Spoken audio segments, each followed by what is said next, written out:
మొన్న ఈ మధ్య ఒక 30 ఏళ్ల యువకుడు నా దగ్గరికి వచ్చాడు.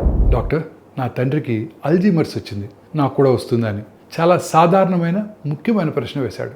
అతనికి ఎలాంటి లక్షణాలు లేవు, అతను పూర్తిగా ఆరోగ్యంగానే ఉన్నాడు. కానీ తన భవిష్యత్తు గురించి తెలుసుకోవాలనుకుంటున్నాడు. అలా తెలుసుకోగలమా? ఇవాళ దీని గురించి చెప్తాను, వినండి.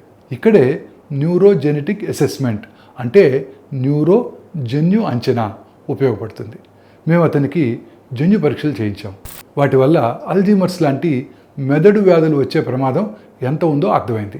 ఈ ఫలితాలు అతను ఖచ్చితంగా వస్తుందని చెప్పలేదు, కానీ అతని ప్రమాద స్థాయిని స్పష్టంగా చూపించాయి. అది చాలు. ఇక మేము లక్షణాలు వచ్చే వరకు వేచి ఉండలేదు. అతన్ని ముందుగానే మెదడు ఆరోగ్యాన్ని మెరుగుపరిచే జీవనశైలి, మెమరీ ట్రైనింగు, మంచి నిద్రపై దృష్టి, క్రమం తప్పకుండా పర్యవేక్షణ వంటి చర్యలు ప్రారంభించాం.